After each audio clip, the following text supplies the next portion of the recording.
सुख झाले ओ साजन तुआ विठ्ठल बरबा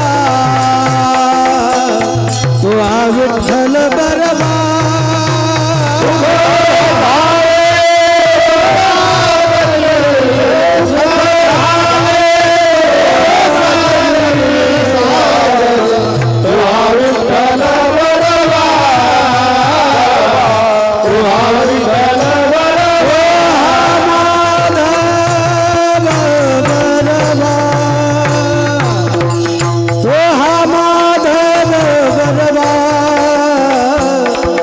विठ्ठल बरबा तुआ विठ्ठल बरबा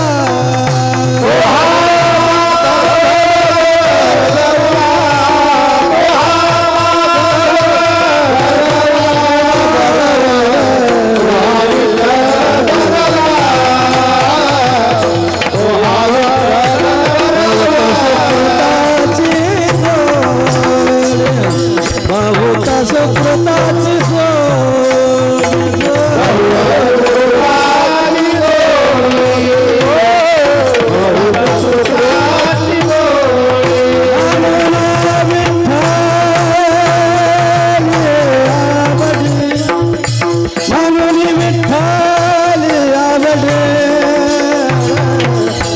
विठ्ठल बरबा तुआ विठ्ठल बरबा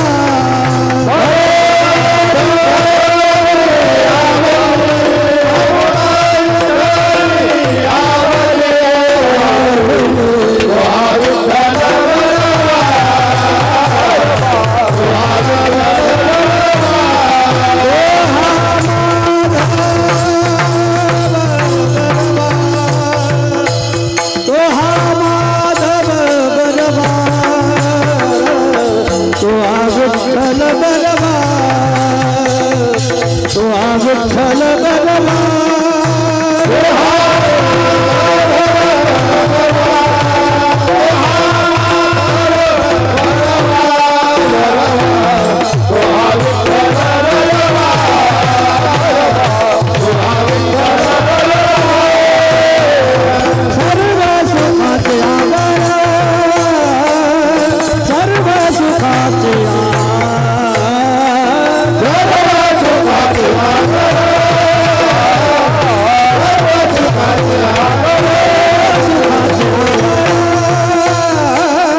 सर्व सुखाचे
तरी पुढे हाचे उपदेश तरी पुढे हाची उपदेश नका करुणास आयुष्याचा नका करुणाच्या आयुष्याचा नका करुणाच्या आयुष्याचा सकळांच्या पाया माझे दंडवत सकळांच्या पाया माझे दंडवत सकळांच्या पाया माझे दंडवत बोलाले चित्त शुद्ध करा बोलाले चित्त शुद्ध करा बोलाले चित्त शुद्ध करा इतते करावे देवाचे इतते करावे देवाचे चिंतन इतते करावे देवाचे चिंतन इतते करावे देवाचे चिंतन करुण्या मन एकविध करुण्या मन एकविध करुण्या मन एकविध सकळांच्या पाया माझे दंड सकळांच्या पाया माझे दंडवत सकळांच्या पाया माझे दंड सकळांच्या पाया माझे दंडवत आपुला दे चित्त शुद्ध करा बोलाले चित्त शुद्ध करा बोलाले चित्त शुद्ध करा का म्हणे लाभ होय तो व्यापार तो व्यापार म्हणे लाभ होय तो व्यापार म्हणे लाभ होय तो व्यापार काही फार शिकवावे काय फार शिकवावे काय फार शिकवावे सकळांच्या पाया माझे दंडवत सकळांच्या पाया माझे दंडवत सकळांच्या पाया माझे दंडवत सकळांच्या पाया माझे दंडवत आपुलाले चित्त शुद्ध करा बोलाले चित्त शुद्ध करा बोलाले चित्त शुद्ध करा हो गार कुमारी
उपदेश आता तरी पुढे हाचे उपदेश नका करुणास आयुष्याचा सकाळांच्या पाया माझे दंडवत आपुलाले चित्त शुद्ध करा हित ते करावे देवाचे चिंतन हित ते करावे देवाचे चिंतन करून या मन एकविध सकाळांच्या पाया माझे दंडवत आपुलाले चित्त शुद्ध करा करून या मन एकविध तुका म्हणे लाभ होय तो व्यापार तुका म्हणे लाभ होय तो व्यापार करा काही फार शिकवावी सकाळांच्या पाया माझे दंडवत करून या मना एकविध विठाल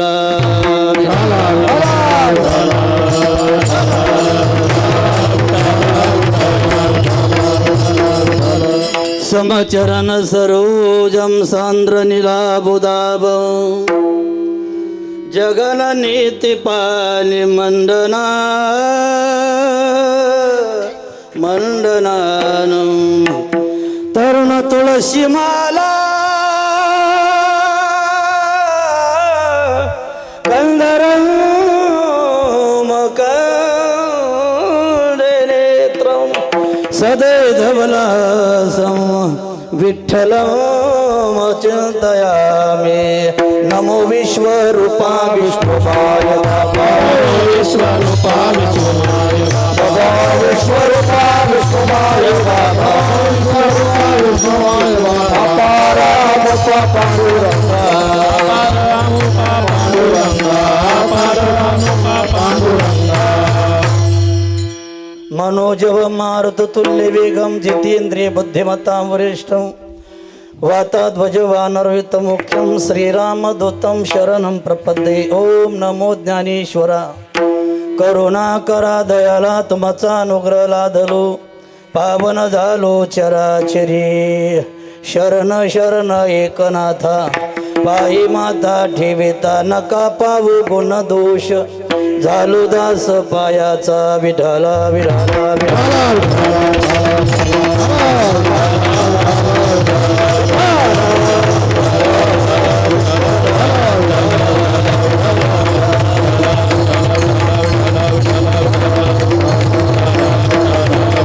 आता तरी पुढे हाचे उपदेश नका करुणाश आयुष्याचा सकाळांच्या पाया माझे दंडवत आपुलाले चित्त शुद्ध करा.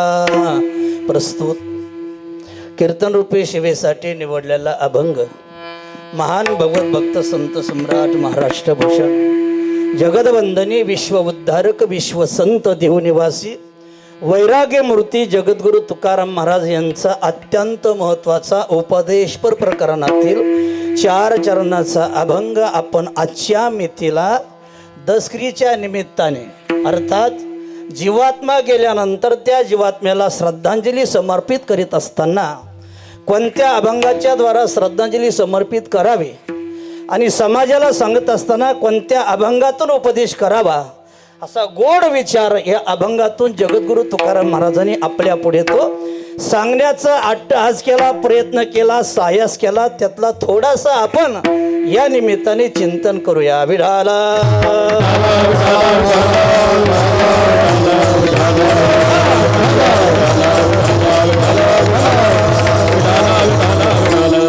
आपलं हे आजचं कीर्तन कशा निमित्ताने आहेत आपल्याला जवळजवळ सर्वाला ज्ञात आहेत. आपल्या सर्वांचे कंठाचे प्रेमातले आपल्या संबंधातले अगदी खेळीमेळीच्या वातावरणामध्ये वावरणारे असं गोड व्यक्तिमत्व बघा. हाडाची वारकरी म्हटल्या जातं. अगदी वारकरी संप्रदायामध्ये काही निष्ठावान वारकरी असतात. त्यातले खऱ्या अर्थाने आपण ज्यांच्या निमित्ताने या ठिकाणी उपस्थित आहोत फार मोठं या अंतकरणावर जर दगड ठेवून या ठिकाणी उभं राहून बोलावं लागतं. काही संबंध असतात त्या संबंधामध्ये काही बोलण्याचा प्रसंग आला तर शब्द फुटत नसतात. असा एक प्रसंग असतो.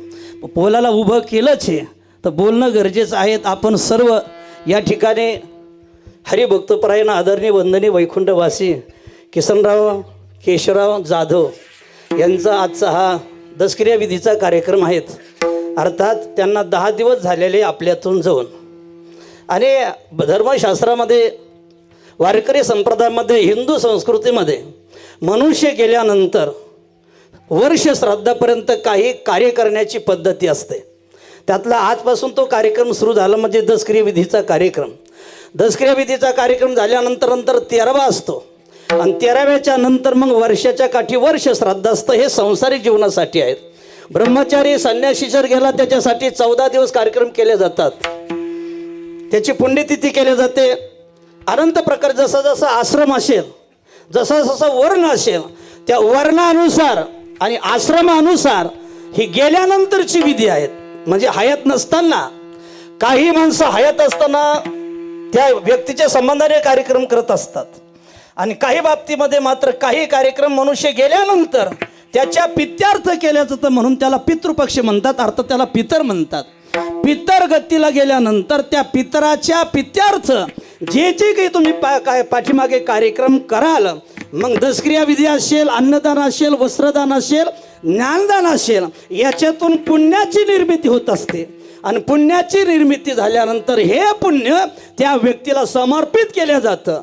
त्या व्यक्तीला पुण्य समर्पित केलं की त्या व्यक्तीचे पुढचे जे दरवाजे आहेत, पुढच्या ज्या समस्या आहेत, पुढच्या ज्या अडचणी आहेत, त्या सर्व अडचणी दूर होत चालतात. अर्थात कर्माची अडचण पुढे असते, वासनेची अडचण पुढे असते, प्रारब्धाची अडचण पुढे असते. प्रारब्धामध्ये जीव अडकतो, वासनेमध्ये अडकतो, कर्मामध्ये अडकतो आणि पापामध्ये अडकत असतो. तर या सर्वांसून त्याला सोडवण्यासाठी हरिकीर्तन सत्कार्य करणं म्हणजे याच्यातून पुण्य निर्माण झालं की त्या व्यक्तीला समर्पित करायचं आणि तो व्यक्ती पुढे मग जशी गती असेल, गती अधोगती ऊर्ध्वगती ही माणसाच्या जीवनामध्ये ठरलेली असते. तर जीवाला पितराला सद्गती देण्याचं काम हे वारकरी संप्रदायातल्या संत वाङ्मयामध्ये साधू संतांनी आपल्याला सांगून ठेवलं बघा. विठाला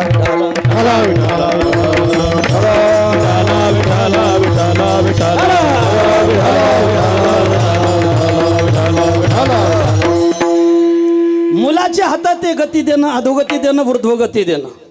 नाथ महाराज सांगतात, भावी करिता भगवत भक्ती तेने सकाळ पित्तर उद्धरती, ऋषीश्वरा नित्य तृप्ती, भगवत भक्ती स्वानंदे. स्वानंदे भगवत भक्ती तेने सर्व भूते सुखे होती, पुत्रे केल्या भगवत भक्ती आपता उद्धरती माता पितरे. पुत्राने पाठीमागे भगवत भक्ती करावी, सत्कार्य करावं म्हणजेच अख्ख्या कुळाचा आतापर्यंत या कुळामध्ये, या घराण्यामध्ये जेवढे काही माणसं गेले त्या सर्वाला गती देण्याचं काम हे पुत्राच्या हातामध्ये असतं. म्हणून पुत्राच्या माध्यमातून पित्राला आरती द्यावं लागतं, पिंडादान करावं लागतं. पुत्राने पिंडादान केलं की तो जीवात्मा वडील सुटल्या जातात आणि पुढच्या गतीला ते प्राप्त होतात. विठाला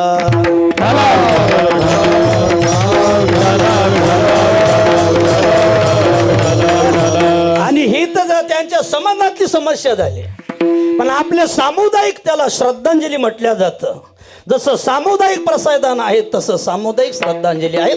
तर ही सामुदायिक श्रद्धांजली आपण सर्व गावातील माता भगिनी, पुरुष वर्ग, हरिभक्त मंडळी, आदरणीय वंदनीय या ठिकाणी उपस्थित असणारे सर्वांचं श्रद्धास्थान आमचे गुरुबंधू बोरुडे महाराज या ठिकाणी उपस्थित आहे. अशोकजी महाराज बोरुडे, त्याच्यानंतर गायक काळे महाराज, रामकृष्ण महाराज काळे या ठिकाणी उपस्थित आहेत. या ठिकाणी मृदंग वादक वैभव महाराज आहेत. आपल्या गावातलं एक आदर्श व्यक्तिमत्व वाजवणे आमचे विलासराव या ठिकाणी आहेत. आपले विनेकरी सीताराम बाबा या ठिकाणी आहेत. हे सर्व आमची भजनी मंडळ आहेत, पेटी मास्तर आहेत. आपण सर्व खऱ्या अर्थानं एका कारणासाठी या ठिकाणी आलात. महाराज कीर्तनाच्या माध्यमातून श्रद्धांजली समर्पित करतील आणि आपण तेच कीर्तन श्रवण करून बाबाला श्रद्धांजली समर्पित करायची. याला सामुदायिक श्रद्धांजली म्हटल्या जातं. आणि खऱ्या अर्थाने माणसाच्या जीवनामध्ये शास्त्राने 3 शरीरं सांगितलेले आहेत. कारण शरीर आहेत, सूक्ष्म शरीर आहेत आणि स्थूल शरीर आहेत. हे स्थूल शरीराचा आता या क्षणाला सर्वाला विटाळ आहेत. या घराण्याला, कुटुंबाला, जाधव कंपनीला सर्वाला विटाळ आहेत.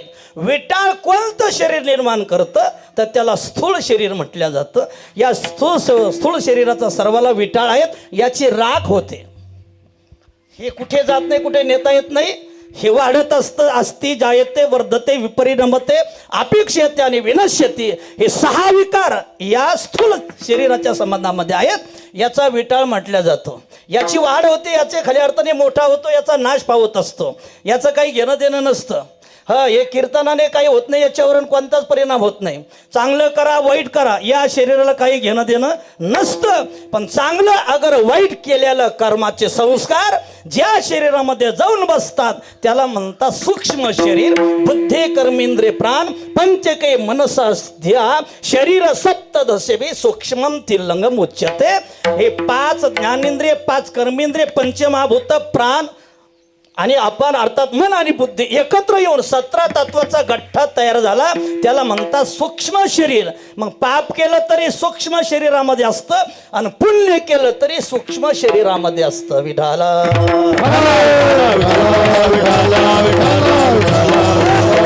माणसाच्या जीवनामध्ये सुखदुःखाला कारण असतं ते सूक्ष्म शरीर. कारण की सूक्ष्म शरीराचे 2 विकार आहेत, स्थूल शरीराचे 2 विकार आहेत आणि कारण शरीराचे 2 विकार आहे. विकार म्हटलं की आता एक आकार म्हटलं की विकार अनिवार्य असतो, विकाराला सोडून जाता येत नसतं. ज्या अर्थी तुम्हाला आकार निर्माण झाला त्या अर्थी तो विकार त्या ठिकाणी आहेच. आकार म्हटलं की विकार आहेत आणि विचार म्हटलं की आचार म्हटलं की विचार आहेत. बघा, आकाराशिवाय विकार नाहीत. मग मन नावाची संकल्पना आहेत, म्हणजे त्याचे विकार ठरलेले आहेत. मनाला खऱ्या अर्थाने हर्ष आणि शोक हे मनाचे धर्म असतात, असतात मनाचे विकार आहेत. क्षुधा आणि तृषा हे प्राणाचे विकार आहेत आणि जन्म आणि मृत्यू हे शरीराचे अर्थात या स्थूल देहाचे विकार आहेत. याचा जन्म होतो, जन्म झालं की याचं मरण असतं, याचा नाश पावल्या जातं, म्हणून याचं सूतक असतं. जो दिसत नाही त्याचा विटाळ मांडला जात नाही. या जन्मात काही बरं वाईट करा, ते गाठोडं बांधून ठेवतं सूक्ष्म शरीर आणि पुढच्या शरीरामध्ये गेलं की ते गाठोडं सोडून देतं. चला, मागे केलेलं मागच्या जन्मामध्ये 96 कोंबड्या खाल्ले ते तुम्हीच व्हा पुढे भोगण्यासाठी. केले कर्म केले झाले कर्म त्याची झाले, केले कर्म झाले, केले कर्म झाले त्याचे भोगा. कर्म झाले, केले कर्म झाले, केले कर्म झाले त्याचे भोगा. केले कर्म झाले, केले कर्म झाले त्याचे भोगा.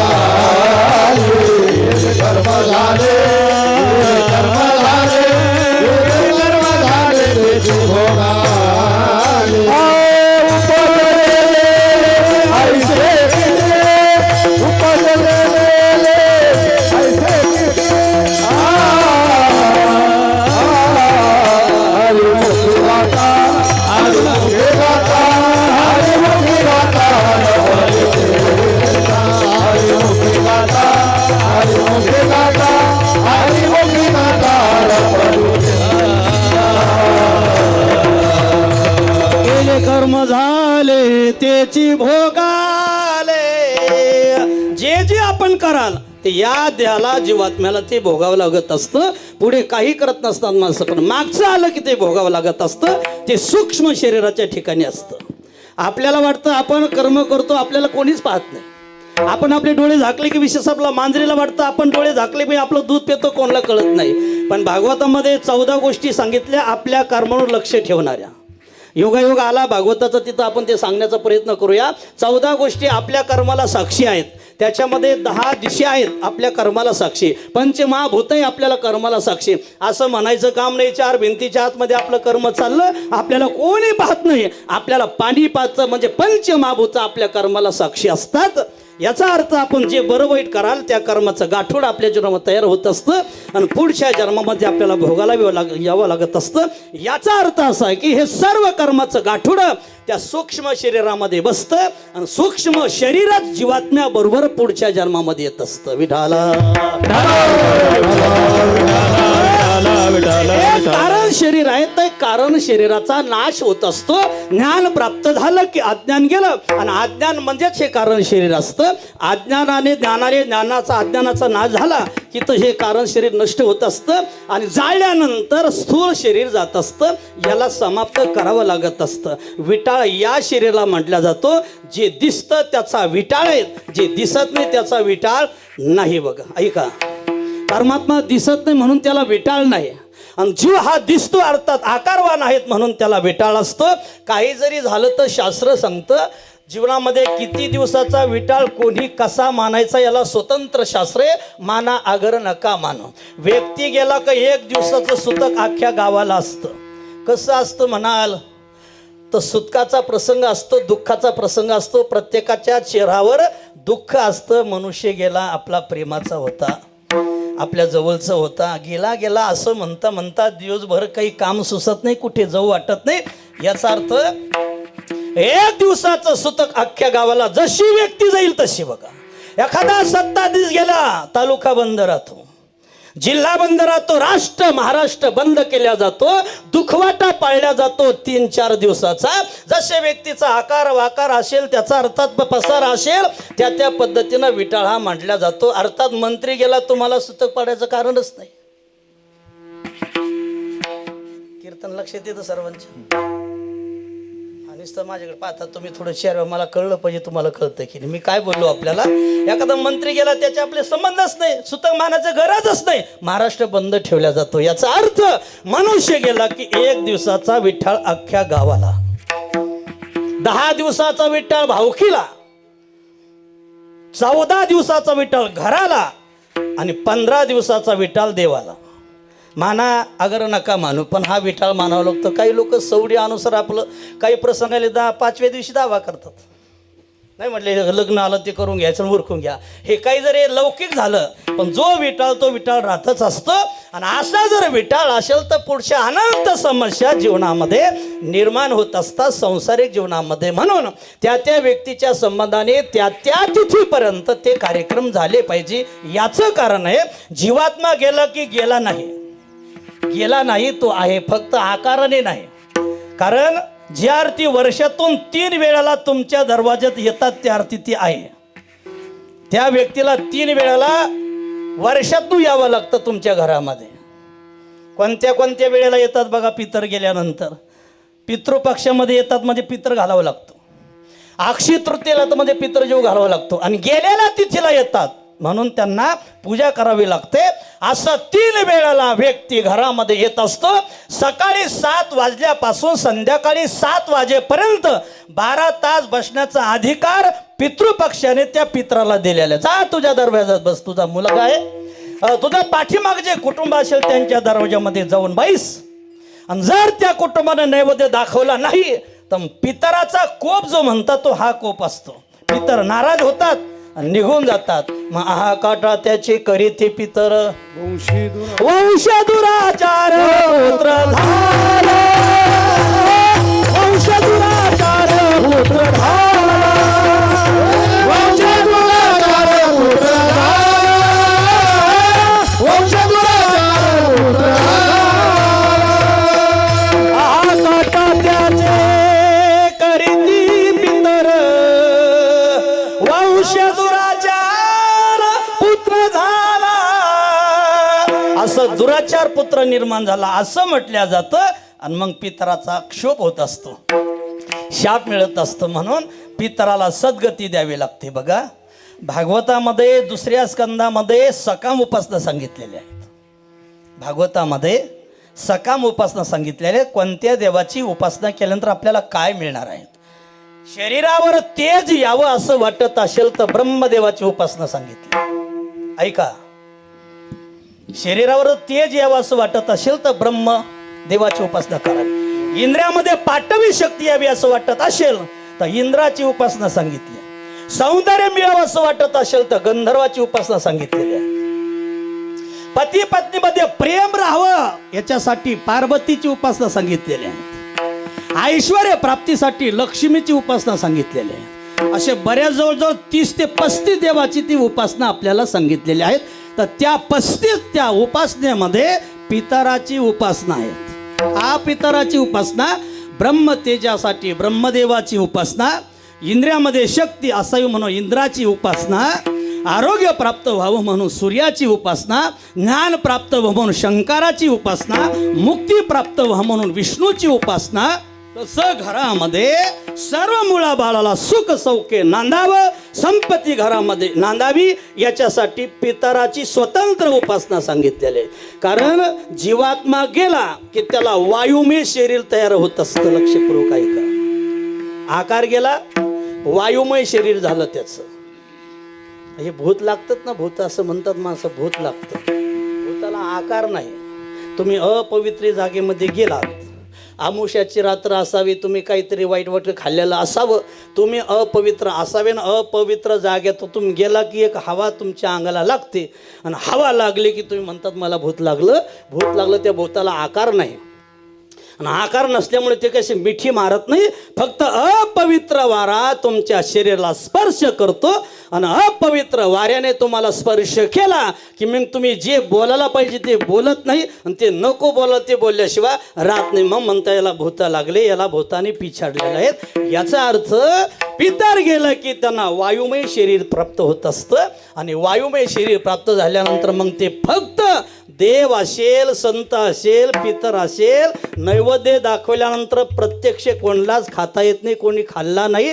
नामदेवाच्या नंतर देवाने नैवेद्य प्रत्यक्षात खाण्याचं बंद केला. काय बोललो मी आपल्याला? तिथून पुढे कोणीच नैवेद्य खाऊ घातला नाही, देवाने खाल्ला नाही. मग आपण तर नैवेद्य दाखवतो की नाही महाराज? हे की नाही? किती भावने नैवेद्य दाखवतो.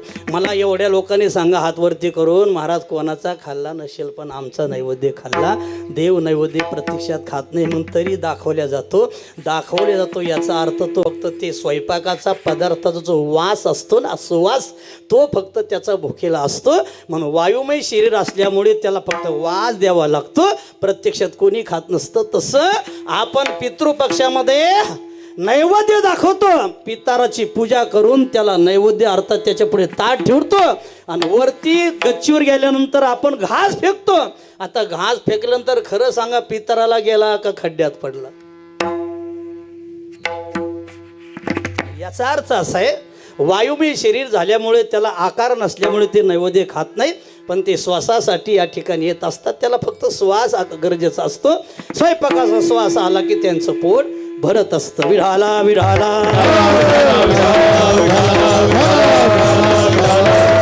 आता एवढा जो कार्यक्रम या ठिकाणी राबवायचा गेल्यानंतर याचं कारण काय? ज्यांच्या निमित्ताने ती व्यक्ती हजर नाही, तरी किती माणसं जोमाने करतात कार्यक्रम, मग ती व्यक्ती हजर नसताना केल्या जातं. याचा अर्थच असा आहे की हे त्यांच्या निमित्ताने म्हणून त्यांना समर्पित आहे. कीर्तन त्यांच्या चरणी समर्पित आहे.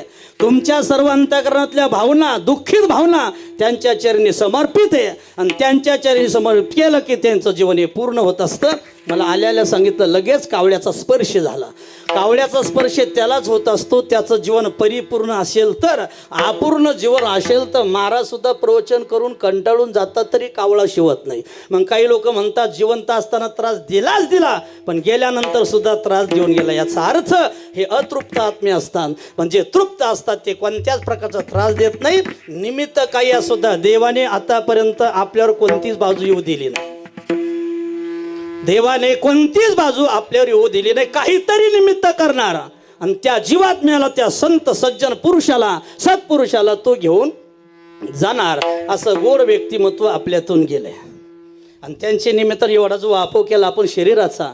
प्रश्न असा असतो बघा, सर्व महाराज मंडळी आहेत, अशा प्रसंगामध्ये श्राद्धाचं कीर्तन असेल, दसकऱ्याचं कीर्तन असेल, तर या ठिकाणी गेलेल्या देहाचा विचार करायचा आहे, त्या देहाचा विचार करायचा.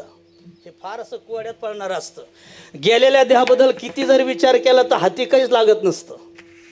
पण आता विचार जो करायचा, जे देह त्या देहाच्या संबंधाने या ठिकाणी आले, तर साधू संतांनी या देहाची महती गायलेली आहे. या देहाला उपदेश केलेला आहे, गोड उपदेश केलेला आहे. का? आता गेला तो गेला. ज्याचं जसं आयुष्य असेल, ज्याचं जसं तिकीट असेल, त्या त्या पद्धतीनं माणसाला खऱ्या अर्थाने जन्म झाल्याबरोबर 4 गोष्टी त्या मूर्तीबरोबर आलेल्या आहेत. आयुष्य किती, पैसा किती, सुख समाधानी किती आणि त्याच्यामध्ये खऱ्या अर्थाने ऐश्वर किती, या 4 गोष्टी त्याच्याबरोबर आलेल्या आहेत. पैसा किती धडपड करा, जो ठरलेला पैसा तेवढाच येणार, अधिक येणार नाही, कमी येणार नाही. जेवढं आयुष्य तुम्हाला देवानं दिलेलं आहे तेवढं आयुष्य तुम्ही, काही जरी झालं तर गाडीचे तुकडे तुकडे होतात पण मनुष्य वाचल्या जातो, याचा अर्थ त्याचं आयुष्य भरपूर आहे. आणि काहीला ठेस लागतं जे माणसं जातात. आपण अनुभवलं ते करोनाच्या काळामध्ये, चांगले चांगले माणसं गेले आणि 80-85 वर्षाचे म्हातारी माणसं घरी आली. याचा अर्थ ज्याचं आयुष्य संपलं ते कशानं पण जातात, पण ज्याचं आयुष्य संपलं नाही मात्र ते कशानंच जात नसतात. असा एक प्रकार असतो. म्हणून थोडं निमित्त झालं, थोडंसं चक्कर येण्याचं म्हणा, घाम येण्याचं म्हणा, आणि त्याच्यातून अधिक अधिक विकार निर्माण होऊन आपलं 8 दिवसामध्ये आपलं जीवन हे आपल्या हरिभक्त पारायण खिसररावने आटपून घेतलं. खरी अर्थ जोपर्यंत जीवना चालतं खेळतं जीवन होतं तोपर्यंत सर्वाला आनंद दिला. काय आपण त्यांची काय विनोद केला नाही, काय चेष्टा केली नाही बाई बाबा. असं गोड जीवन, असा एक एक प्रसंग पुढे येतो की कीर्तनाची मर्यादा असते, एक एक पैलू पुढे पुढे येतो. कारण 10-15 वर्षामध्ये बऱ्याच लोकांचा संबंध आला, तर संबंध येत असताना सर्व बारीक सारीक अभ्यास करता करता ते होत असतं. कोणती व्यक्ती कशी, कसा परमार्थ, अशा सर्व गोष्टी डोक्यामध्ये बसल्या जात असतात. पण एका तासामध्ये त्या जीवनाबद्दल बोलावं का अभंगाबद्दल बोलावं असा प्रश्न निर्माण होत असतो. एक एक पैलू असे पुढे असतात. किती गोड स्वभाव, असे ठराविक माणसं असतात, आतूनही मोकळे आणि बाहेरून मोकळे. काही माणसं बाहेरून फार मोकळे असतात, बाहेरून फार मोकळे असतात, पण आतून किती गाठी असतात त्यांनाच माहिती असतात. फार आतल्या गाठीची माणसं असतात काही. पण काही माणसं खरं मोकळे मनाचे असतात. मोकळे मन रसाळ वाणी याची गुणी संपन्न, असे मोकळे मनाची माणसं आपल्यातून गेलेले आहेत. पाठीमागे 3 मुलं आणि 2 मुली आहेत त्यांच्या, बरोबर ना. आमचे शिवाजीराव आहेत, नवनाथराव आहेत, एकनाथराव आहेत आणि सिंधुताई आणि सविताताई, असे 5 संतती पाठीमागे आहेत. आणि त्यांच्या धर्मपत्नी आहेत द्रौपदाबाई. हे सर्व पाठीमागे कुटुंब आहेत. गेले तर गेले, आता फक्त एवढंच आहे त्यांच्या स्मरणामध्ये. आणि त्यांनी जसं जीवन व्यतीत केलं त्या पद्धतीनं जीवन व्यतीत करायचं. आणि असं जीवन व्यतीत करणं म्हणजे त्यांना भावपूर्ण श्रद्धांजली या ठिकाणी समर्पित होणार आहे. विठाला विठाला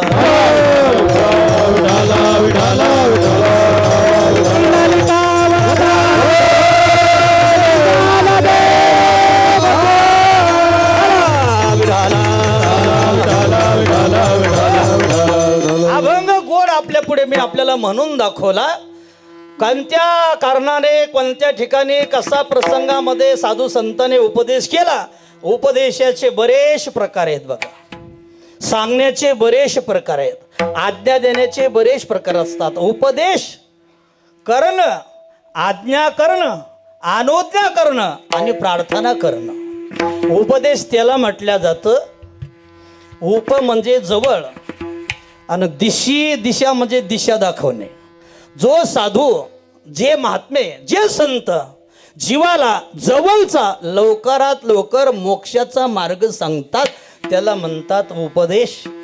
असा उपदेश शास्त्राने केला, असा उपदेश देवाने केला, असा उपदेश संतही करतात. शास्त्र निर्माण झालं उपदेश करण्यासाठी. शास्त्राचं ऐकलं नाही मग शस्त्र निर्माण झालं उपदेश करण्यासाठी. शास्त्राचं ऐकलं नाही मग संत निर्माण झाले उपदेश करण्यामध्ये. आणि उपदेश करत असताना विचारात्मक उपदेश केला आणि क्रियात्मक उपदेश केला. ज्या ठिकाणी विचाराचं काम भागल्या जात नाही विचार सांगून, मग त्या ठिकाणी करून दाखवावं लागतं, अर्थात क्रियात्मक उपदेश करावा लागतो. जीवाला सांगून कळत नसतं, जीवाला सांगून पटत नसतं, जीवाला सांगून रुचत नसतं. जीव अल्पज्ञ आहेत आणि ते अल्प असल्यामुळे त्याची बुद्धी अल्प आहेत. बुद्धी अल्प असल्यामुळे त्याचं आयुष्यही अल्प आहे आणि आयुष्य अल्प असल्यामुळे तो थोड्या आयुष्यामध्ये काय काय करेल. साधू संतांचं ऐकेल का, बायकोचं ऐकेल का, मुलाचं ऐकेल, हे करता करता अख्खं आयुष्य जातं. म्हणून थोडक्यामध्ये साधू संतांनी त्याला उपदेश केला. मग विचार पटत नाही ना, मग क्रिया करून समाजाला दाखवावं. हे आम्ही असं करतो, तुम्ही तसं करा. विठाला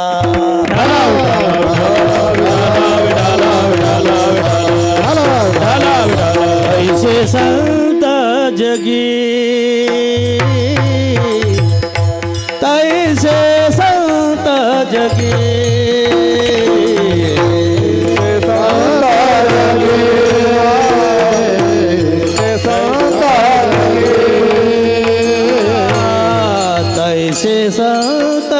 जगे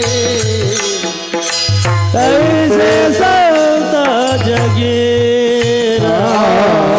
कैसे संत जगे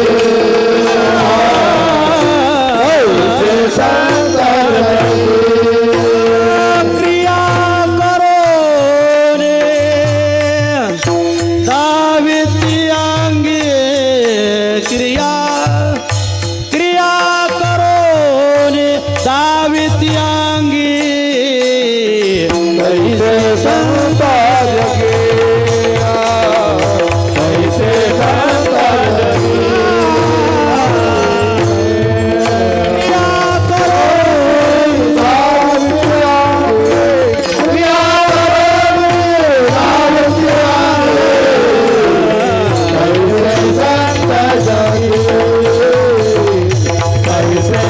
करो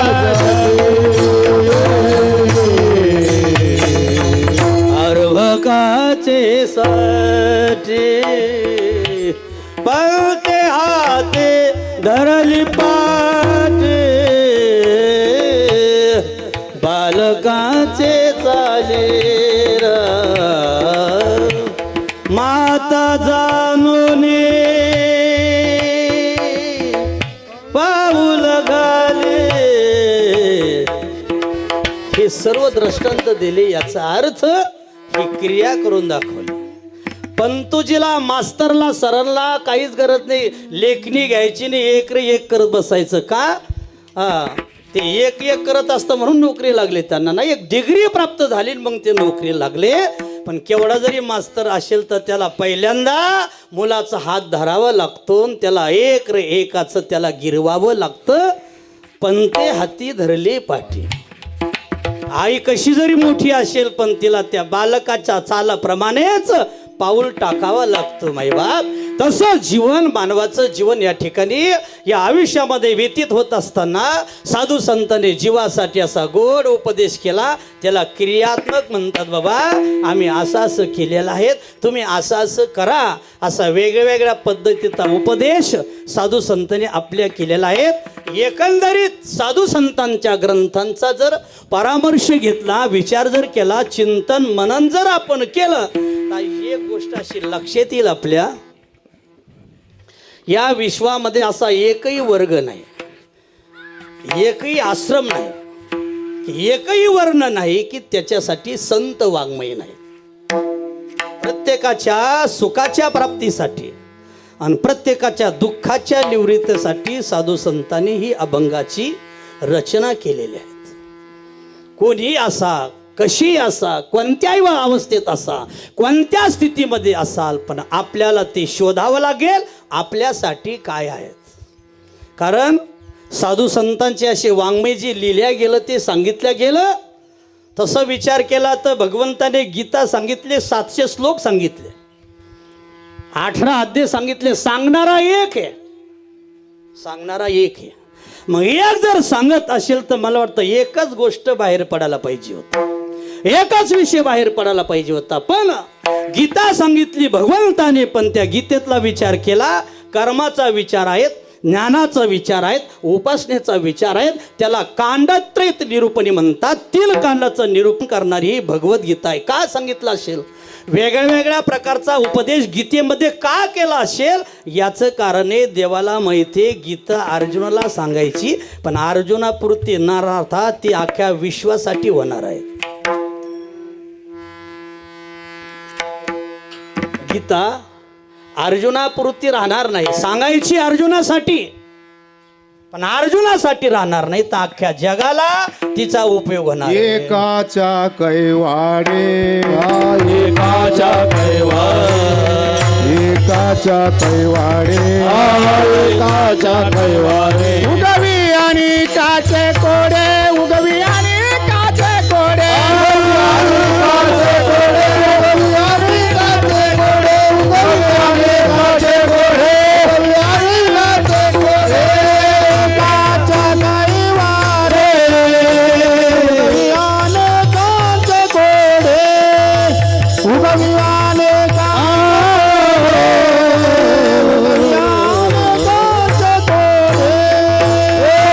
एकाच्या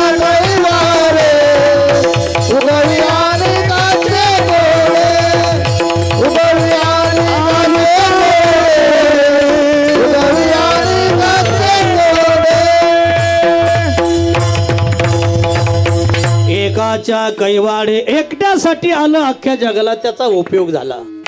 का अनन्य गती कमळा लागे सूर्य वेळोवेळा. कमळासाठी सूर्याचा उदय आहे, निमित्त कमळाचं मन अख्ख्या जगाला प्रकाश देतो. चातकाची कणवे मेघो पाणी अशी धावे. चातकाची तहान भागवण्यासाठी हे पाऊस पाडत असतात, पण चातकापुरतं न राहता अख्ख्या विश्वाची तहान भागवल्या जात असते. गौतमाच्या पातकाच्या निवृत्तीसाठी गंगा प्रसन्न करून घेतली. स्वतःचं पाप गेलं, पण ती आव्या का फेडीत पाप ताप पोकीत तीरीचे पादक समुद्राचा आप गंगे जैसे आली. एकट्यासाठी उपयोग सर्वासाठी झाला. तशी गीता एकट्या अर्जुनापुरती न राहता अर्जुनाची निव्याजी प्रकाशुने श्रीराजे संसारा एवढे थोर वजे फेडिले जगाचे वत्साची निवरसे. दुभत होय घरोदरसे झाले पांडवाची निमिषे जगद उद्धरण. असं म्हणून वेगळ्या वेगळ्या उपदेश याच्यासाठी असतो. सांगणारा जरी एक असला तर ऐकणारे एक अधिकाऱ्याचे नसतात. ज्याचा जसा अधिकार असेल त्या त्या पद्धती उपदेश केला. विद्या तीर्थे जगती पतयो साधू सत्य तीर्थे गंगा तीर्थे मलिन मनसो योगिनो ध्यान तीर्थे धारा तीर्थे धरणे पतयो ज्ञान तीर्थे धनड्या लज्जा तीर्थे कुलवती तया पातकं क्षालयन्ति. विद्या तीर्थे जगति पतयो साधो सत्य तीर्थे. विद्यार्थ्याचं तीर्थ आहेत विद्या अर्जन करणं. साधूचं तीर्थ आहेत सत्य बोलणं. मलिन माणसाचं तीर्थ आहेत गंगेमध्ये स्नान करणं. धनिकाचं तीर्थ आहे दान करणं. योग्याचं तीर्थ आहे ध्यान करणं. तसं कुलवान घरातल्या स्त्रीचं तीर्थ आहे फक्त लज्जा रक्षण करणं. विठाला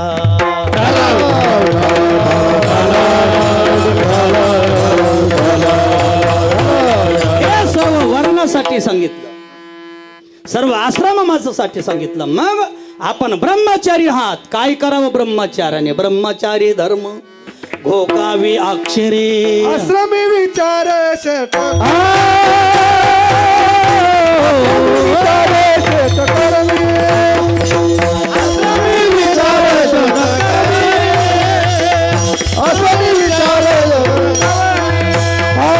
ब्रह्मचारी धर्म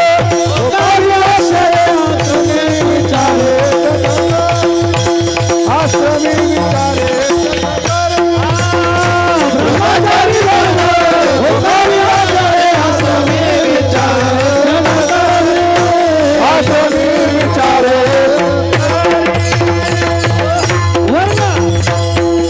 वर्ण आले, पुढे आश्रम आला. त्या वर्णासरशी गुंतडा होत असतो बघा. मग आश्रम आले विषय बदलावा लागला. वर्ण आले विषय बदलावा लागला. वर्ण आले, ब्राह्मण वर्ण आला, क्षत्रिय वर्ण आला, वैश्य वर्ण आला. हे सर्व वर्ण पुढे आले. मग ब्राह्मणाचं काय कर्म आहेत? ब्राह्मणाचं तप कशामध्ये? विद्या अर्जन करावे, विद्या ग्रहण करावी, विद्या खऱ्या अर्थाने तिचा प्रचार प्रसार करावा, विद्या वाढली पाहिजे, तिचा विस्तार करता आला पाहिजे. हे ब्राह्मणाचं काम आहे. विठाला विठाला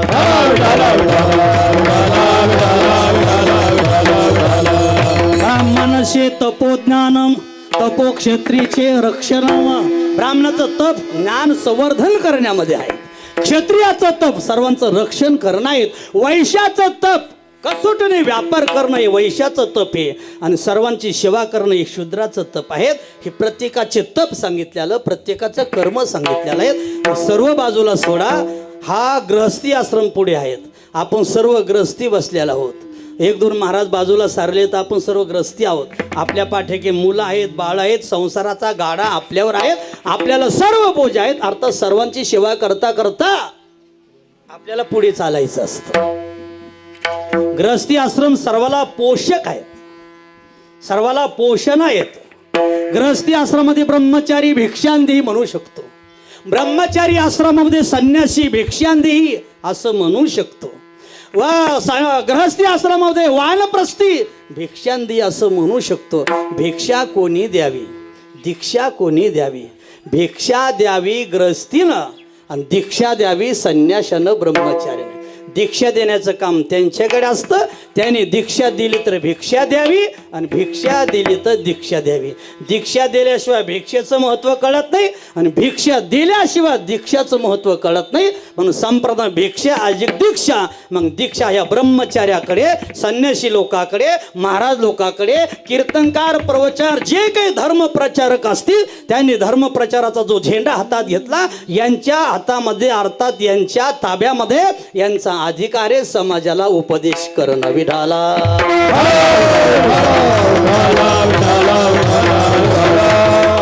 मग संसारिक कमी नाहीत. एवढी ताकद आहे संसारामध्ये, संसारिकामध्ये. नारद ब्रह्मचारी आहेत आणि दक्ष हा संसारिक आहे.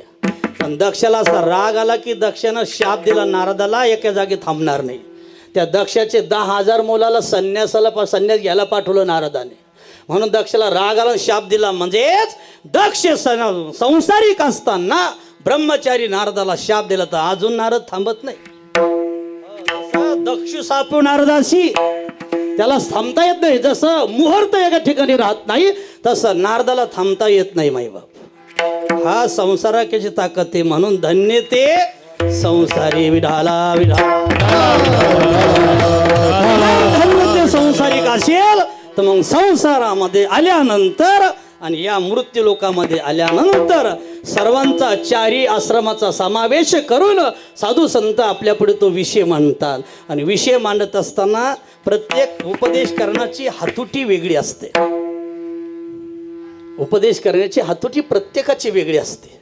विषय सांगण्याची पद्धती सर्वांची वेगळी असते. बघा, काही वेळेला सर्वाला उपदेश करावा लागतो, काही वेळेला व्यक्तीसह उपदेश करावा लागतो. त्याला पत्नी समेत उपदेश म्हणतात, त्याला श्रुत समेत उपदेश म्हणतात आणि त्याला भगवत स्वरूप उपदेश असं म्हटलं जातं. वेष्टी उपदेश आणि समष्टी उपदेश. वेष्टी उपदेश आणि समष्टी अर्थात घरामध्ये एखाद्या आपल्या घरामध्ये मुलाला म्हणा, बायकोला म्हणा, हा जो उपदेश हा वेष्टी आला, संकुचित आला आपल्या घरामध्ये. तुकाराम महाराजांनी आपल्या पत्नीला उपदेश केला, याला वेष्टी उपदेश म्हणतात. पण साधू संतांनी समेष्टी सर्वाला एकत्र घेऊन उपदेश केला. आणि तो उपदेश करत असताना एक बाब महत्वाची सांगितलेली आहेत. या अभंगामध्ये काय सांगितलं, माणसं जन्माला आले की त्याचं आयुष्य वाढत असतं. आयुष्य वाढता वाढता वाढता जसं शरीर वाढतं तसं आयुष्य वाढतं. आणि मग आयुष्य वाढत असताना त्या आयुष्यामध्ये जर देवाने दिलेलं, देवाने सांगितलेलं जर आपल्याकडनं कर्म घडलं नाही तर ते आयुष्य असंही जाणार आहेत. आयुष्य आयुष्य जात आहे पहा, आयुष्य जात आहे पहा. भारत पतसे महा, भारत पतसे महा. रोहिताचा घोर पहा, रोहिताचा घोर पहा. जय श्री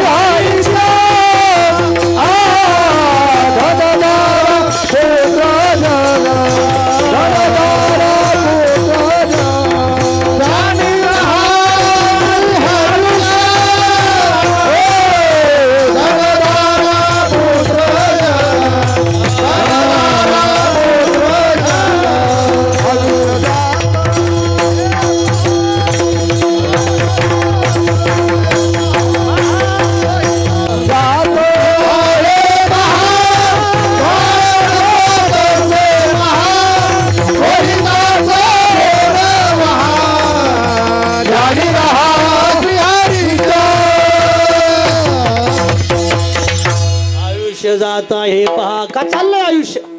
दारुड्याचं आयुष्य जातं, हरिभक्ताचं आयुष्याचं. कोणाचं असं नाही की चांगलं केलं म्हणून आयुष्य वाढतं आणि वाईट केलं म्हणून आयुष्य घडतं, असा काहीच विचार कोणाच्या डोक्यात येऊ द्यायचा नाही. सर्वांचं आयुष्य चाललेलं असतं पण थांबत नसतं. मग आयुष्याचा वेच करता आला पाहिजे. घडोघडी काळ वाटया चाललंय बरा, घडोघडी तो काळ वाट पाहतोय. पण कोणाची वाट पाहतो जास्त, कोणाच्याबद्दल त्याची लेखणी जास्त पळते. जे काहीच करत नाही त्यांच्याबद्दल त्यांची लेखणी जास्त पळते.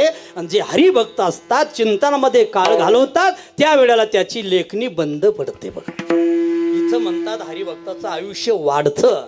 कथेमध्ये बसाल, कीर्तनामध्ये बसा, नामजप करा, तेवढ्यामध्ये त्याला आज्ञा नाही यांचं आयुष्य लिहिण्याचं, तेवढा काळ त्याची लेखणी बंद पडली की आपलं आयुष्य वाढलं. आणि योगशास्त्राच्या दृष्टीनं जे प्राणायाम करतात त्याचं आयुष्य वाढतं. जेवढा तुम्हाला श्वासोश्वास बंद करून राहता येईल तेवढं जर केलं तरी आयुष्य माणसाचं वाढतं. योगी लोक जे हजार वर्षे जगायचे, 1 लाख आयुष्य ज्यांना होतं याचं कारणच आहे.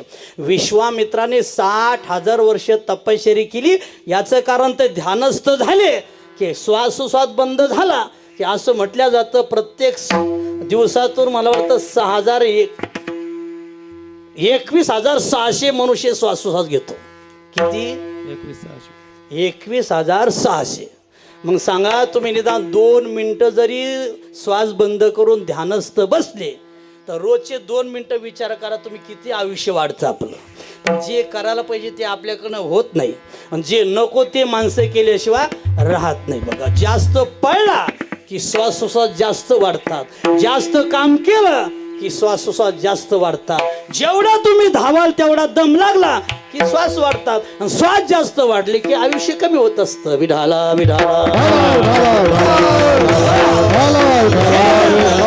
आयुष्य जात असेल तर मग महाराज सांगतात, बाबा तुम्हाला माझी विनंती आहेत, आता तरी जागी व्हा. आता तरी पुढे हाच उपदेश, आता तरी पुढे हाच उपदेश, आता तरी पुढे हाची उपदेश, हाची उपदेश, नका करुणाचे आयुष्याचा, नका करुणाचे आयुष्याचा, सगळ्याच्या पाया माझं दंडवत, सगळ्याच्या पाया माझं दंडवत.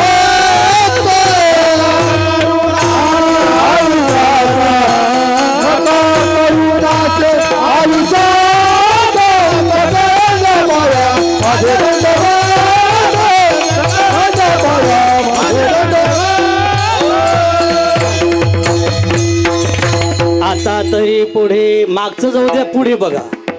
हा नेम आहे शास्त्रामध्ये. माणसाने मागे पाहत जाऊ नये, पुढे पडलेला पाऊल मागं घेत जाऊ नये. हे पुढे चालत असतं. तसं आयुष्य चाललेलं आहे. मागं जर पाहायला लागलो तर जीवनामध्ये काहीच करता येणार नाही. नवे शास्त्राने संतांनी आपलं सर्व जीवन तपासलं तर आपण त्यांच्या कोणत्याच नियमामध्ये बसणारी माणसं नाही, पण साधू संतांनी मागचं सोडून द्यायचं सांगितलंय. इथून पुढे काय करतील ते बघा. इथून पुढे मागेल होते पाहू नका, पुढे जामील आहे तो का, जे करायचं ते आपण करत राहावं. म्हणजेच याचा अर्थ आतापर्यंत जाऊ द्या, त्याचा विचार करू नका. त्याचा विचार तुमच्या हातामध्ये काही मिळणार नाही. पण आता तरी पुढे हाची उपदेश. काय उपदेश केला? नका करू ना, सर्वाला उपदेश. आयुष्य ब्रह्मचार्याचं चाललं, संन्यासाचं चाललं, ग्रस्तीचं चाललं, सर्व वर्णाचं सर्व आश्रमाचं आयुष्य चाललेलं आहे. म्हणून सर्वाला सांगितलं की नका करोनाचं आयुष्याचा, नका करुणाच्या आयुष्याचा, नका करुणाच्या आयुष्याचा. अल्प आयुष्य मिळाले, क्षणभंगूर नाही भरवसा. क्षणभंगूर आहे.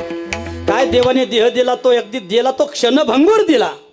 दिला तो कायमचा दिला नाही, दिला तो अति महत्वाचा दिला आणि दिला तो अति दुर्लभ दिला. काय सांगितलं मी आपल्याला? दिला तो अति क्षण, टिकणारा नाहीत. केव्हा जाईल, कसं जाईल कोणालाच वाटत नव्हतं एवढ्या लवकर जातील. जे माणसं आयुष्यभर काटोर पडतात महाराज, त्याच्याविषयी माणसं खरं तर वैतागतात. पण असे चालते बोलते माणसं गेल्यानंतर अजून कोणाच्या डोक्यातून बाहेर निघत नाही. नजरपासून फोटो पाहिल्यापासून ते समोरच जात नाही. तो चेहरा, ती टोपी, तो गाळ्यामध्ये टाळ, ते म्हणणं, आज पंक्तीला बसल्यानं तो विनोद, ह्या सर्व प्रसंग असे समोर येतात बघा. विढाला विढाला. आतापर्यंत सृष्टीमध्ये देहानं कोणीच अमर झालेलं नाही. आतापर्यंत देहाने अमरत्व प्राप्त होत नसतं. अमर झाले ते माणसं विचाराने, अमर झाले ते माणसं ज्ञानाने, अमर झाले माणसं त्यांच्या वागण्याने.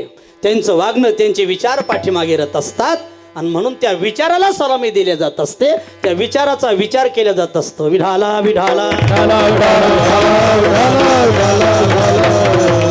अमूल्य किमतीचं आयुष्य देवाने आपल्याला दिलेलं, त्याचा वेच करा. तो आयुष्य जे आपल्या कामामध्ये आणा. कारण सर्वाला सारखं जरी दिलेलं असलं पण काही बाबतीमध्ये कमी अधिकपणा आहेत बघा. आपल्याला डोळे दिले आपण कबूल करतो, पण आपले डोळे मर्यादित आहेत. आपल्याला दिवसा दिसतं, रात्र दिसू शकत नाही. म्हशी बैल असतात हे रात्री निशाचर पशु असतात, त्यांना रात्री चांगलं दिसू शकतं, दिवसाही पण दिसतं. आपण आयुष्यामध्ये कधीतरी चष्मा लावतो, म्हशीनं बैलानं कधी चष्मा लावलेला दिसत. रात्रीच्या वेळेला आपल्याला जायचं, आपण प्रकाश घेऊन जातो अंधारामध्ये, पाणी द्यायला म्हणा, डुकरं व्हायला म्हणा, आपण काय बॅटरी घेऊन जातो. रात्री वेळेला बैल चरतात, ते वाहक फिरतात, मांजरा फिरतात, त्यानं चष्मा कधी लावला का, लाईट कधी घेतली का बॅटरी जवळ नाही. म्हणजे रात्रीच्या वेळेला सुद्धा त्यांच्या डोळ्यामध्ये अशी पावर असते की रात्री दिवसा जेवढं पाहू शकत नाही ते रात्री पाहू शकतात. म्हणून रात्रीच्या वेळेला जर बैलाच्या तोंडावर जर लाईट गेला तर त्याचे डोळे असे आरशासारखे चमकतात, मांजरीचे डोळे चमकतात, वाघाचे डोळे चमकतात. याचा अर्थ मानवाच्या शक्तीपेक्षा त्यांच्यामध्ये नजरेची शक्ती डोळ्यामध्ये अधिक आहेत. अशा बऱ्याचशा गोष्टी सांगता येतील. माणसापेक्षा प्राणी कितीतरी पुढे आहेत, प्रत्येक गोष्टीमध्ये शक्तीमध्ये पुढे आहेत, बुद्धीमध्ये पुढे आहेत, दिसण्यामध्ये पुढे आहेत, सौंदर्यामध्ये पुढे आहेत. आपण कशातच काही नाही. कोणत्याच प्राण्याला सौंदर्य प्राप्त होण्यासाठी कोणतेच पावडर वापरावं लागली नाही, पण काय सौंदर्य. त्या मोराला जर पाहिलं तर काय सौंदर्य दिसतं. एखादा चिमणी रानामध्ये असते, मला असे गोड दिसते, काय सांगू तुम्हाला, अशी सुंदर घरटं बनवते. किती जरी इंजिनियर असेल तर त्याला घरटं बनवता येणार नाही, एवढी कुशलता देवाने त्यांच्यामध्ये दिलेली असते. कोहल्यासारखा हुशार प्राणी जगात नाही बघा, एवढा हुशार प्राणी आहे. म्हणजे सर्व जरी असेल तर मनुष्य एका गोष्टीमध्ये पुढे आहेत. आहार निद्रा भयमैथुनांच सामान्य मेतत् पशुभिर नरानाम ज्ञानम हितेशो अधिको विशेषो ज्ञानी नाही ना पशुभी समाना. एका गोष्टीमध्ये मनुष्य जीवन आहे, त्याला कीर्तन कळतं, कीर्तन ऐकता येतं, परमार्थ करता येतो, गोड बोलता येतं, समाजाला फसवता येतं. हे फक्त मनुष्य करू शकतो. विठाला म्हणून आपल्याला विनंती केली महाराजाने, नका करू नाश आयुष्याचा. एवढ्यावर भागलं नाही. मग जर महाराज असं म्हणून ऐकत नाही तर मग सर्वांच्या पायाला लागून विनंती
विठाला विठाला.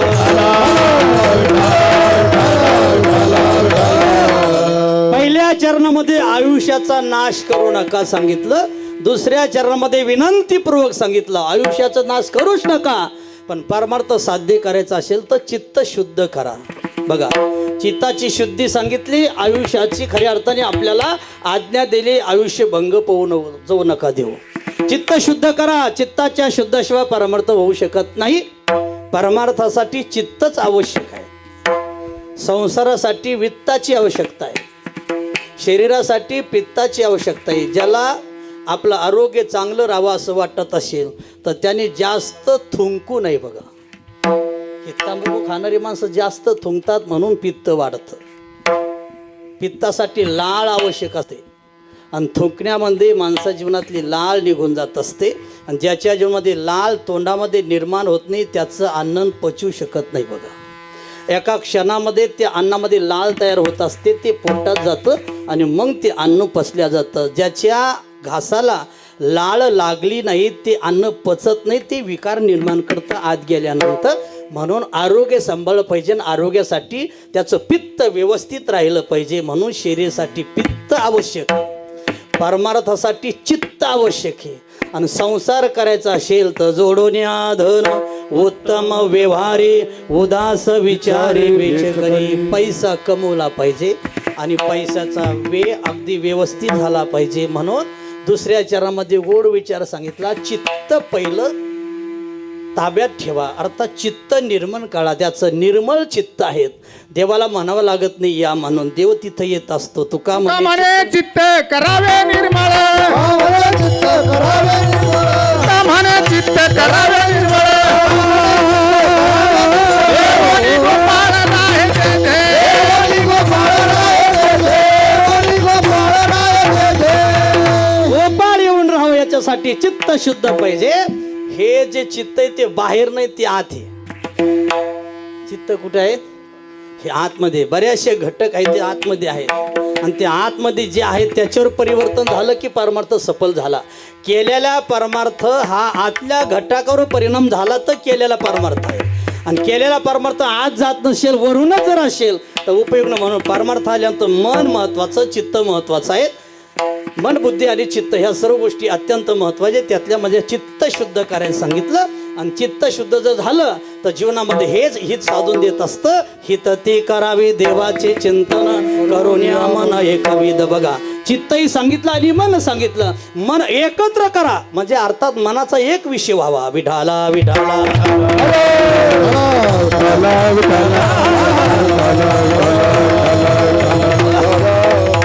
हे मन आहे, शरीरामध्ये आहे, चित्त आत आहे. आणि त्या मनाला उपदेश केला की मन हे एकत्र झालं पाहिजे. त्या मनाचा एक विषय झाला पाहिजे. मन असं आहे, सर्वांमध्ये चंचल असेल तर मन आहे. संकल्पही मनच करतं आणि विकल्पही मनच करत असतं. चांगला संकल्प केला की चांगलं होत असतं आणि वाईट संकल्प केला की वाईट होत असतं. हे मनाचे धर्म आहेत. संकल्प विकल्प करणं हे मनाचे धर्म असतात. निश्चय करणं हे बुद्धीचं काम असतं आणि चिंतन करणं हे चित्ताचं काम असतं. म्हणून हित ते करावे देवाचे चिंतन. देवाचं चिंतन करून हित साधा.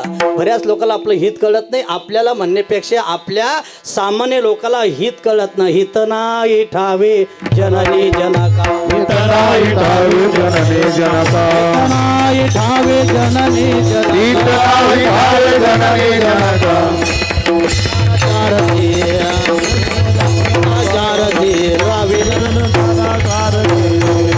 आपल्या आई वडिलाला हित कळत नाही म्हणून ते संसारामध्ये गोवतात आपल्याला. का?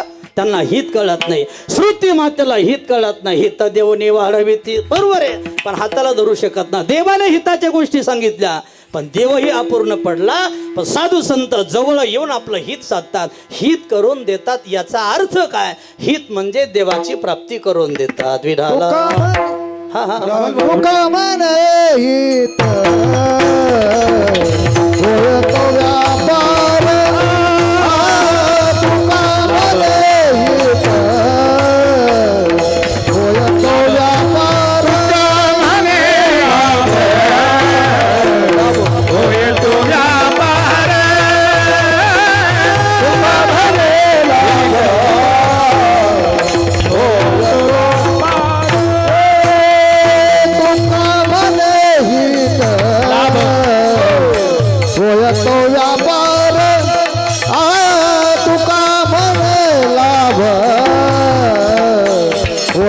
व्यापार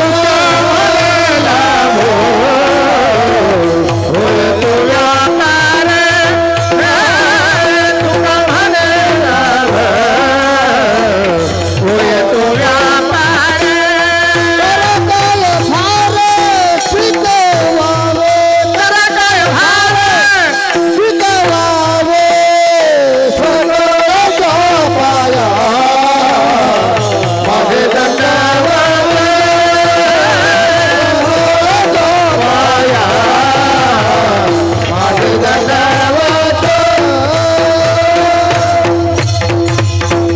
का म्हणे लाभ होय तो व्यापार असा व्यापार करावा की त्यांना आपल्या जीवनातील लाभ प्राप्त होईल असाच परमार्थ करावा की जेणेकरून आपलं मन एकविध होईल चित्त स्थिर होईल आणि याच्यासाठी महाराजांची विनंती सर्वाला आहेत आपलं हित व्हावं हित परमार्थ करण्यामध्ये हित आहे आणि साधू संत आपल्याला हित साधून देतात जेणे हा गोपाळ कृपा करी कृपा करी जेणे हा गोपाळ कृपा करी कृपा करी जेणे आगोबाळ कृपा करी कृपा करी जेणे आगोबाळ कृपा करी हिता करते सकळ माझे हित करते सकळ माझे हित करीती सकळ माझे हित करीती सकळ जेणे आगोबाळ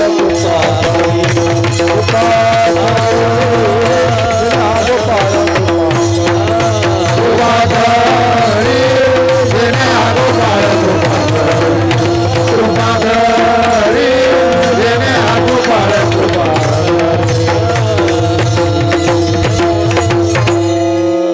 जेणे हा गोपाळ कृपा करी परमात्मा कृपा करेल असं हित साधू संत देत असतात म्हणून आपल्याला गोड असा उपदेश केलेला आहे आता तरी पुढे हाच उपदेश तो जीवनामध्ये आपल्यामध्ये धारण करावा आणि या पद्धतीनं जीवन आपलं व्यतीत करावं आपल्यावर फार मोठ्या साधू संतांची कृपा आहे यालाच म्हणता खऱ्या अर्थाने हित साधणं आपल्याला लाभले विठ्ठलनाथ महाराज आणि यांच्या माध्यमातून आपल्या जीवनातलं खऱ्या अर्थानं जे हित होतं ते साधलं गेलं आणि हीच परंपरा आपली आहेत अशाच परंपरेत आपल्याला अशोक महाराजजी लाभले असे अनेक संत आपल्याला येतात मार्गदर्शन करतात अशा पद्धतीने आपलं जीवन व्यतीत करावं एक बार मोठ्या प्रमाणे सर्वांनी भजन करा एक 10-5 मिनिटांमध्ये आपली सेवा पूर्ण करून घ्या विठोबा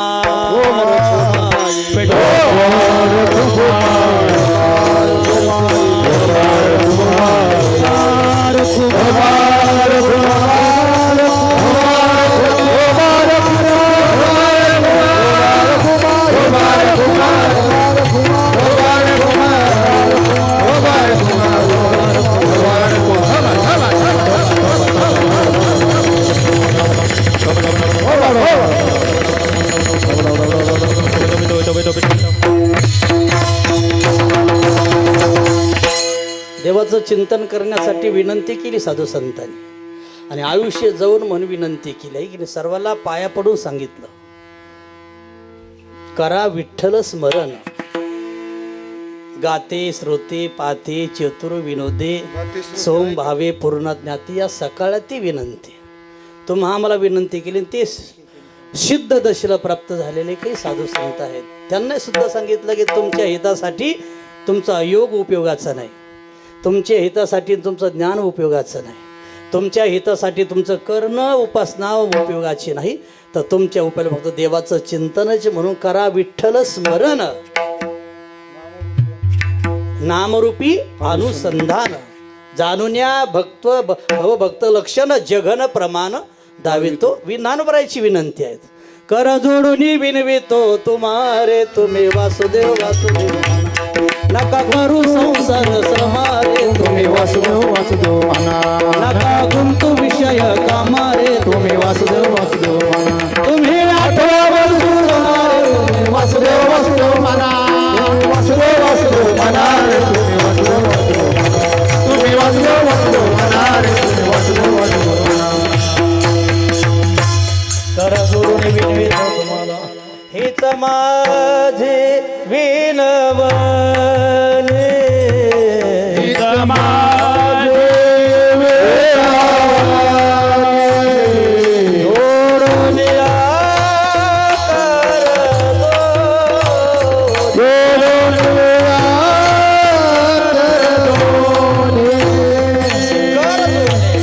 जोडले, पाया पडले, आपल्याला परमार्थ करण्याचं मार्गदर्शन केलं.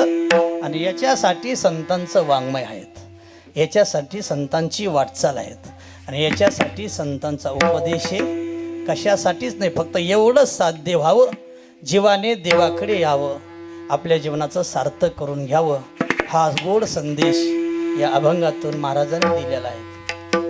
आणि त्याचं विचाराचं थोडंसं मंथन करण्याचा योग हरिभक्तपरायण किसनराव जाधव यांच्या माध्यमातून आपल्याकडे आलेलं आहेत. सर्वांचं प्रेम आहेत, या प्रेमाच्या खातर या ठिकाणी येणं घडलं.